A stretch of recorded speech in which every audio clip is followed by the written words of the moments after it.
Morning gentlemen, I Cadet Pranay. Today going to give lecture on China versus USA.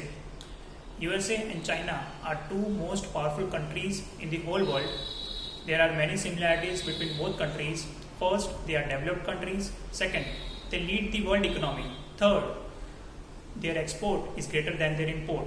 Talking about the economic perspective, USA stand at first by nominal GDP and China stand first by purchasing price parity.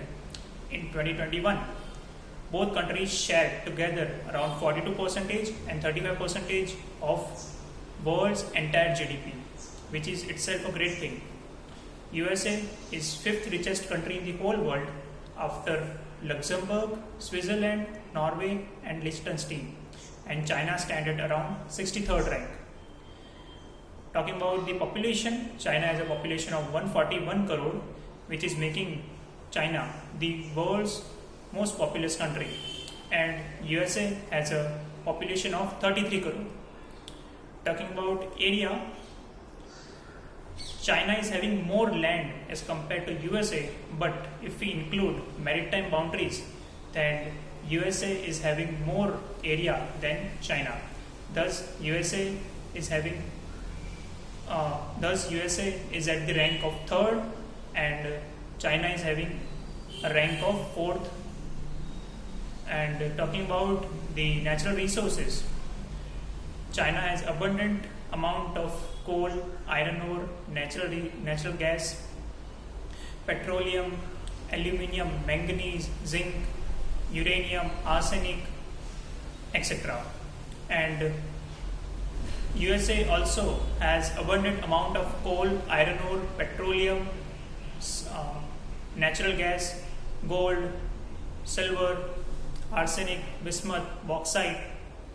China is having the world's largest hydropower potential, whereas USA is having world's largest coal reserve, which in count around 27% of coal reserve.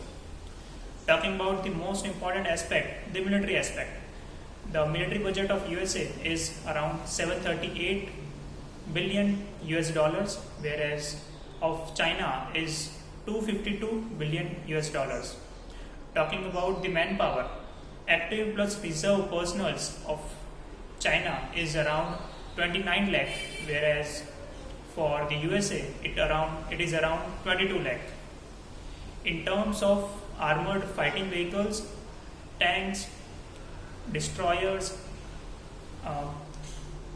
then aircraft carriers, attack aircrafts, multi-role aircrafts, USA is ahead of China. And in terms of total artillery, fighter aircrafts, corvettes, frigates, submarines, China is ahead of USA. Thus we can say that both countries are equally powerful in military. Currently, both countries are engaged in mutual political, economic and security interests such as non-proliferation of nuclear weapons, and there is also one dispute regarding South China Sea, but keeping that aside, both countries are good partners in terms of trade. At last, I would also like to say that if both countries will work together in every aspect, then the world will prosper abundantly. Thank you.